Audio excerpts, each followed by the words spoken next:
right, so now moving on, now that we know how to graph it, we've really already talked about this next concept, but it's this idea of identifying whether or not you have a maximum or a minimum. And so the key thing you need to understand first is, which we've already discussed, is that this A value tells us whether or not our graph is going to be facing open up or open down. So if it's a positive number, if A is greater than 0, then we're going to have open up, which I've been calling the smiley face. And if A is less than 0, like we have in this second equation that I've written up here, it's -2 is less than 0.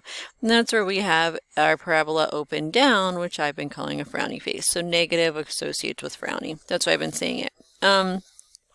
But so this core concept here of max and min values, it says this y coordinate of the vertex of the graph of the function is the max value of the function when a is less than 0, or it's the min value whenever a is greater than 0. So, okay, so the y coordinate of the vertex. So remember, the vertex is that either topmost or bottommost point. So all they're saying in this case is if we see that we have a frowny face, if we know that this first a value is a negative number, then we can go ahead and confirm that we must have a maximum in that situation. Obviously, there's no minimum because it's going to keep going forever, but there is a most maximum point. If on the opposite side of things we have a smiley face, okay, so this a value is a positive number, then that is going to imply that we don't have a maximum because again it keeps going up, but there is a bottommost point known as our minimum. Okay, so all we're going to look at in these next next three rather, is identifying whether or not we have a max or min. Let's start out with that. So tell whether the following functions have a maximum or a minimum, and we'll get to the second part in a moment. So I look at my a value, it's positive. So in my head I can think, all right, it's going to be a smiley face. Well, if it's a smiley face, there's no way it has a maximum. These points are just going to keep going up, up, up, but there is a minimum. So I'm going to write down here that this has a minimum value. For letter B, I look at that first value. It's negative, so I'm going to have an upside down parabola, open down. It's a frowny face, sorry. There's no minimum because these arrows just keep going down, but there is a maximum point, this top of that hill. So here I would write maximum. And for this last one, I see that I have a negative number, so same scenario. It's going to be open down, so I'm going to have a maximum point in this case, okay? So if you understand, again, why it's max and min, you don't have to memorize which goes with which. Just think, if it's positive, I have a smiley, so there's that bottom. It's a minimum point. If it's a negative value, it's a frowny face open upside down, so it's a maximum point to that parabola, okay? So it just means the parabola can't have both because again it keeps going in one direction forever, so that's why it's either max or min. Alright, so I'm going to write these to the side. This is a min, whoa. This is a max, and this one here is a max. Now I'm going to do that because this next part of the problem asks us to go ahead and identify what that value is. What is that maximum or minimum value? So let's think about it. If we're talking about our max or min value, what are we really talking about? Like in this case, what is that point or that point? And hopefully you're thinking to yourself, that's my vertex. So when they ask me in this next part, it says, all right, determine if you find to have a max or min, and then find out what it actually is. That's code for saying find the vertex. Okay, they just want to know what is that top point or what is that bottommost point. Okay, so let's just review with these three, and that's all we're going to do in this portion. So our axis of symmetry, we're getting pretty good at this. X equals negative b, so it's negative 15 over 2a. So that's 2 times 5. Okay, so negative 15 over 10 equals negative 3 over 2. This will give us a good chance to do some fraction practice. Okay, so now to find my full vertex, I have to sub this negative 3 halves in. So it's going to be f of negative 3 halves. It's going to equal 5 times negative 3 halves squared plus 15 times negative 3 halves minus 10. Okay, All right, so now what we're going to do is we're going to go ahead and you can multiply. Sorry, I went to check my time and that cut off kind of funny, but you can multiply this, I'll put it all in your calculator, but I would like to go over it with the fraction work with you just because it's important to understand that. So 5 is there, squaring this, so negative times negative is positive, but I'm going to get 9 over 4, okay? And then this is going to be 15 times negative 3 halves. So this is going to here give me negative 45 over 2 minus 10. Okay, so again, if this is too much, then by all means go ahead.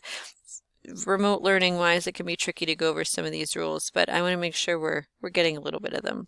So just reviewing fraction work. 5 times 9 is 45, so I have 45 fourths minus 45 halves minus 10. Now, hopefully you're thinking, wait, I have different denominators. I can't go ahead and combine those, so I need to get common denominators. So let's go with 4. So this is going to turn into 45 over 4 minus 90 over 4, because I'm going to multiply this times 2 and that times 2, and then minus 10. All right, that's for my next problem, but 45 minus 90 is negative 45 over 4. I'm going to turn this into minus 40 over 4, so that's the same thing as negative 10. And then lastly, I'm going to get negative 55 over 4. Okay, so that's my answer. Now, if I go ahead and figure out what that actually equates out to be, it's 13.75. And you would have gotten that the other way. So 13.75 or 13 3/4. Okay? All right, so let me erase just some of this messiness just so we don't have too much on our screen all at once.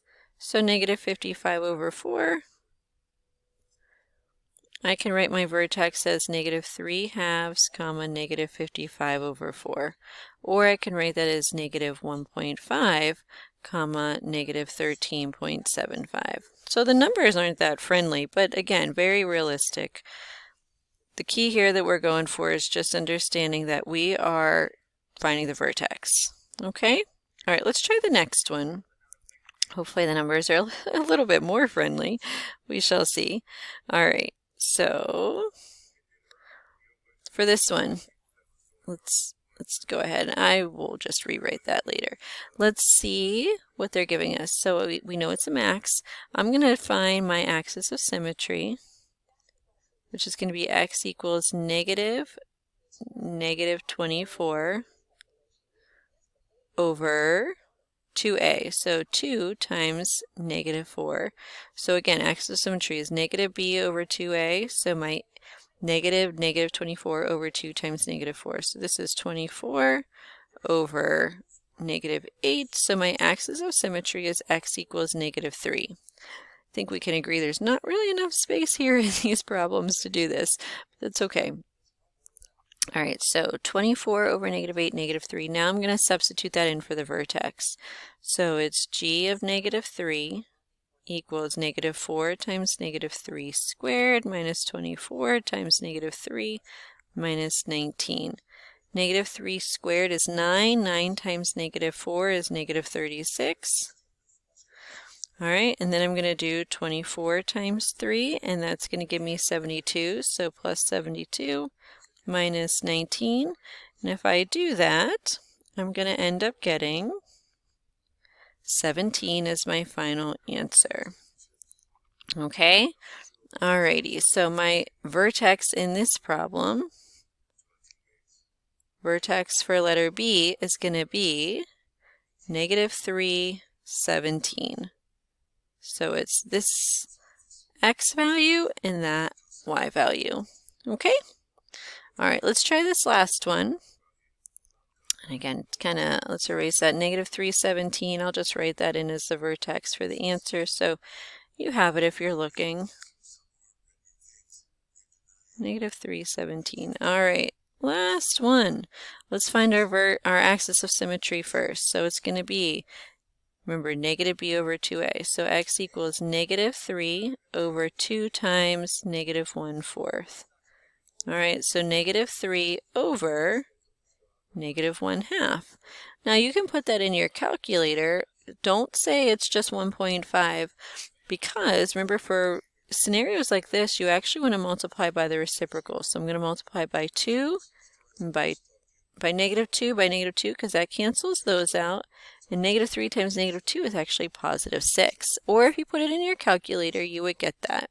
Okay, and that's because if you have like 3 units and you're dividing each of them into a half, how many do you end up with? 6, right? So that's why we get that answer. That's why it gets bigger, even though it seems like it shouldn't. So I'm going to write down here that my vertex is the equation x equals 6. Okay, now I'm going to substitute that in. So -1/4 times 6 squared plus 3 times 6 plus 1. So that's -1/4 times 36 plus 18 plus 1.